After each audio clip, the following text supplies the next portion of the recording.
Dalam nama Bapa dan Putra dan Roh Kudus. Amin. Bapa, terima kasih Engkau telah memberikan Yesus bagi kami, sehingga kami tetap damai, tidak takut dan tidak gelisah. Meski ada banyak problem masalah yang kami hadapi sehari-hari, baik dalam diri kami sendiri maupun orang-orang di sekitar kami, atau situasi yang mencekam saat-saat ini karena virus corona. Semoga damai-Mu menguatkan dan meneguhkan kami. Demi Kristus Tuhan dan pengantara kami. Amin. Para saudaraku yang terkasih dalam Kristus, pasti kita semua ingin memiliki damai. Tidak cukup hanya bahagia. Sekali lagi, tidak cukup hanya bahagia. Dan seringkali kita mempunyai pandangan yang agak keliru. Damai itu kalau kita punya harta yang banyak, punya relasi yang baik, punya uang yang banyak. Dan ternyata ketika orang memiliki segala-galanya seperti itu, dia tetap tidak memiliki damai. Coba saja dengan COVID-19, dengan virus ini. Orang sekaya kesaksian Hotman Paris Hutapea, dia punya segala-galanya, mobil. Tapi gelisah dan cemas karena COVID ini. Nah, saudara, dari mana sebetulnya kedamaian itu? Seperti kata Yesus, Aku memberikan damai yang tak dapat diambil oleh dunia. Maka begitu sentralnya pesan Yesus ini, ketika bangkit dia mengatakan, damai Tuhan besertamu. Dan setiap kali kita berdoa, damai Tuhan besertamu, damai. Damai yang seperti apa? Bahagia, tenang, hahaha, ketawa sana sini. It's not there. Bukan itu. Bersumber di mana? Bukan disumber pada sesuatu yang dangkal, yang lahiriah, yang di luaran eksternal. Bukan itu. Tetapi sesuatu yang lebih dalam, yang masuk ke kedalaman batin kita manusia. Yaitu apa? Karena disitulah kita bersandar kepada Yesus. Yesus yang telah menghancurkan kuasa apapun juga.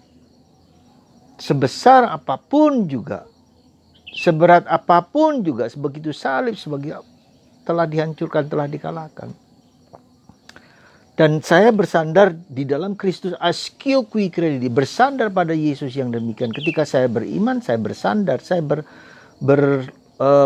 bersimpuh. Ya. Sandaran saya di belakang ini adalah Yesus, yang bangkit, yang mulia, yang jaya, yang adalah Allah.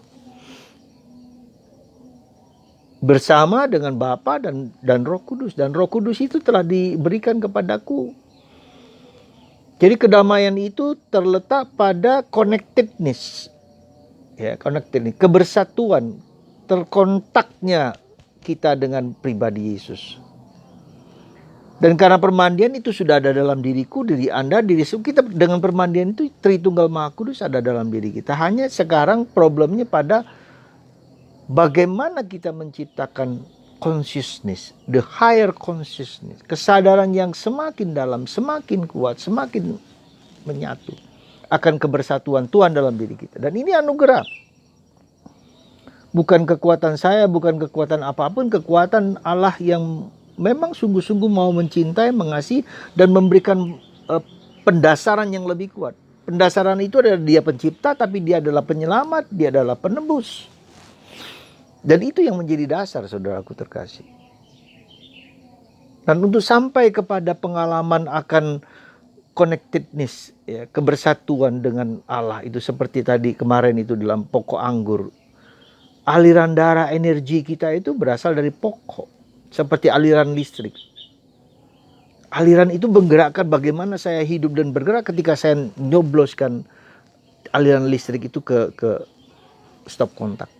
Lalu saya hidup, bergerak.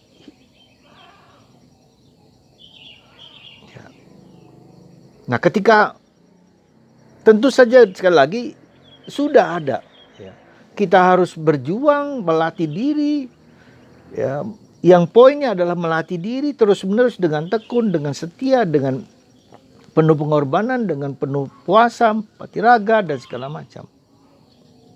Dan itulah damai yang Tuhan berikan kepadaku, damai yang tak dapat diambil dunia. Maka saya selalu terkesan dengan puisi seorang Kudus Karmel, Titus Brandsma, ketika dia berada di kamp tahanan Nazi. Anda bayangkan bersama dengan orang-orang yang menjadi bahan kelinci percobaan dari Hitler. Dia bisa menghibur orang tersebut, dia bergembira, dia bersukacita, sama dengan Maximilianus Kolbe. Ya, di penjara dia, ketika ada seorang bapak yang mau ditembak mati, dia mau menggantikan itu. Dan dia berani mengambil risiko seperti itu karena memang dia sudah mempersiapkan seluruh dirinya ketika itu dengan devosi yang kuat, begitu kuat dengan Bunda Maria. Demikian juga dengan Titus Brandsma. Aku bahagia dalam derita. Dan tak kupandang derita ini sebagai sesuatu yang nestapa. Aku bahagia dalam derita. Itulah yang disebut dengan damai. Meski ada badai di sekeliling kita, aku tidak takut bahaya. Seperti Mazmur, ya, anak domba Allah. Mazmur 8, Mazmur 21. Aku tidak takut bahaya meski ada di sekitarku, di sekelilingku. Karena Tuhan membawa gadanya. Nah, apakah segampang itu kita bisa menerima? Bisa, kalau Tuhan memberikan kelimpahan rahmat yang begitu besar kepada kita. Kehadirannya dalam diri kita. Beberapa hari yang lalu saya sempat mendengarkan seorang anak muda yang meninggalkan agama lamanya dan menjadi Kristen. Dia mengatakan bagus sekali anak muda ini, baru umur 19 tahun. Luar biasa, seorang yang tokoh terkenal, yang tokoh agama juga. Saya tidak akan meninggalkan Kristus. Meski mati sekalipun, saya tidak takut. Karena Kristus hidup, Kristus Allah. Tuhan Allah sungguh-sungguh datang kepadaku dan menyelamatkan aku. Harga mati bersama Kristus, damai. Dan itu damai yang tak dapat meskipun dia diperlakukan, mau dibunuh, mau diperlakukan, disiksa dan segala macam, banyak hal. Dia tidak takut, dia tidak akan meninggalkan Yesus. Nah, itulah saudaraku. Nah, tentu itu ada rahmat. Ya. Nah, tetapi pada umumnya kita harus mempersiapkan seluruh perjalanan hidup kita ini, mempersiapkan exercise, spiritual exercise, latihan-latihan rohani. Ya, pelan-pelan, sedikit-sedikit kita mulai menyadari kehadiran Tuhan. Ya. Maka sebetulnya saudaraku yang terkasih, emas. Anda tahu sejarah emas itu yang saya buat? Pada mulanya saya berpikir emas itu adalah pertama-tama emas. Ya. Apa? Meditasi anti susah, emasnya di dalam dunia email, dunia streaming atau dengan sekarang ini YouTube. Meditasi anti susah di dalam renungan-renungan saya. Tujuan saya adalah dengan membuat renungan ini dan kita menjalankan itu, yaitu dengan apa? Belajar. Kalau kita mau dekat dengan Tuhan, tidak ada cara lain kecuali memberikan waktu 1/4 jam minimal setiap hari untuk lebih dekat dengan Tuhan. Bahkan kita menyadari kebersatuan kita dengan Tuhan. Doa itu adalah melatih kita terus-menerus dalam jatuh dan bangun. Dan kita tahu bahwa doa itu tidak segampang yang kita duga. Doa itu tidak hanya dengan mulut, vokal, kata-kata, dengan rumusan. Kita baca buku, kita baca doa, kita lakukan doa rosari, pasti bagus, pasti benar. Tapi itu pada level yang paling dasar. Ya. Ada level yang lebih tinggi yang kita sebut dengan meditasi. Kita bertanya, kita berpikir, kita mengungkapkan doa-doa kita dengan pikiran, dengan perasaan, dengan imajinasi. Kita hadir dalam peristiwa Yesus, Yesus hadir dalam peristiwa saya. Meditasi. Dan lebih dalam daripada itu adalah kontemplasi. Kita persembahkan hidup kita. Kita tenangkan diri kita, pikiran seluruh diri kita. Kita persembahkan doa penyerahan kepada Tuhan. Yang pertama tadi kita masih gelisah. Kita seringkali mengingat, Romo saya sudah berdoa novena A, B, dan C. Oke. Tapi kenapa tidak dikabulkan? Ya karena doa saya masih doa dengan mulut, doa verbal. Ya. Apakah saya menjalankan itu dengan sungguh-sungguh atau tidak? Ya nggak apa-apa. Bisa juga begitu. Kita tidak membiarkan Tuhan itu berdoa dalam diri kita. Kata Paulus, Roh Kudus yang ada dalam diriku berdoa untuk aku. Dan itulah yang terjadi pada Santo Yosef, Sleeping Joseph. Saya berulang-ulang mengatakan kekuatan dari Sleeping Joseph. Yosef yang tidur itu adalah pikiran, hati, budi, seluruh kemampuan daya-dayanya tidur. Ditidurkan. Tetapi rohnya hidup. Roh kita itu hidup. Nah kita sebaliknya.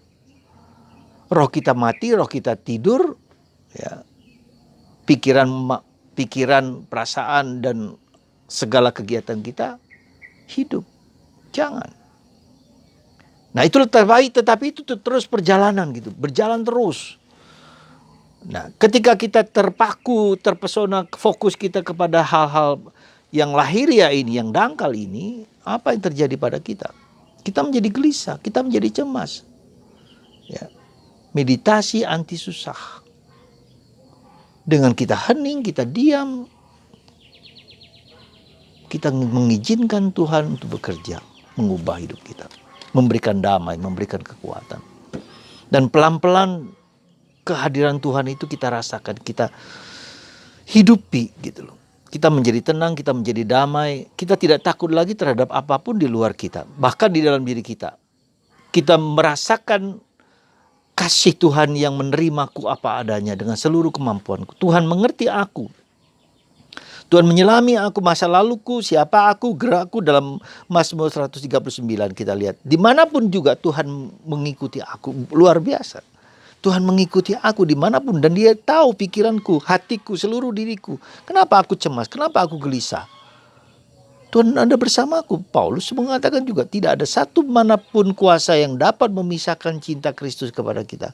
Kita merasakan belas kasihan dan cinta Tuhan dalam hidup. Dan itulah tujuan kita hidup di dunia ini. Sekali lagi, tapi itu butuh latihan. Silakan Anda duduk diam 15 menit setiap hari. Pasti Anda gagal. Pasti tidak mudah. Ngantuk, tidur, kayak capek, kayak tertidur atau apa, atau malas, atau cepat ingin melakukan segala sesuatu. Nah, lalu tentu saja kita harus dengan diam itu kita harus melatih dengan pernafasan. Gitu. Itu latihan pernafasan itu membuat tubuh kita menjadi rileks, jantung kita menjadi tenang. Kalau dalam sepeda motor itu zero. Ketika kita berdoa seringkali gigi sepeda motor kita itu 2, 3, atau 4 atau berapa. Tidak, harus zero, nol. Bahkan diam, hening, semua tidak ada bunyi. Tapi itu perjuangan, maka doa itu adalah juga perjuangan. Dan perjuangan itu adalah sudah doa. Ketika kita sudah berusaha duduk diam bersama Tuhan dan tidak berhasil, tidak apa-apa. Teruskan, terus. Jangan mundur.